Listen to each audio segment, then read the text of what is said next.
The camp of losing vice presidential candidate Bongbong Marcos wants the PET to nullify votes in 3 provinces in Mindanao. However, a former Comelec chairman says their move may already be a little too late. Here's the rest of that story from Ria Fernandez. The controversial third cause of action that former Senator Bongbong Marcos has included in his election protest against Vice President Leni Robredo calls for the cancellation of votes in Lanao del Sur, Basilan, and Maguindanao. Former poll body commissioner Gregorio Larrazabal says if Marcos wanted the court to declare failures of election in these provinces, then it should have gone to the Comelec, not to the Presidential Electoral Tribunal or PET. But it's too late.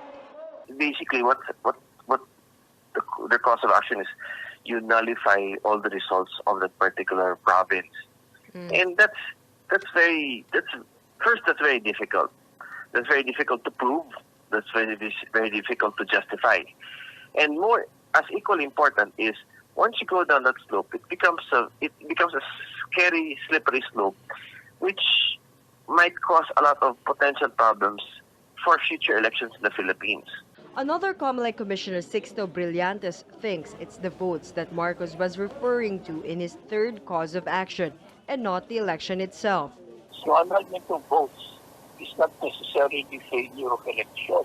Therefore, pag nang-annul ka ng boto, ng votes, or annulment of ballots, hindi na kailangan ng special election. Still, he believes the losing VP candidate should have chosen these 3 provinces in his protest. Ang problema lang, 3 taon na naubos. 3 taon na lang naiiwan, 2 taon na lang mahigit. Hindi rin madali magpapaanal ka ng balota. Matagal na proseso yan. The camp of former Senator Bongbong Marcos clarified that their second cause of action is not asking the Comelec to declare failures of election in Lanao del Sur, Basilan, and Maguindanao. Rather, it's the annulment of results in these areas. What they're saying is that voters experienced repression in these areas because of the spate of violence, intimidation, terrorist acts, and irregularities. They insisted that members of the Board of Elections inspectors themselves were the ones who filled the ballots. Klaro po yun na ang hinihingi namin as our originally second cause of action ay yung the annulment of the election results in the provinces of Lanao del Sur, Basilan at Maguindanao. They want to find out which among the candidates got most of the valid, lawful, and good votes. The PET earlier deferred its decision on Marcos' protest.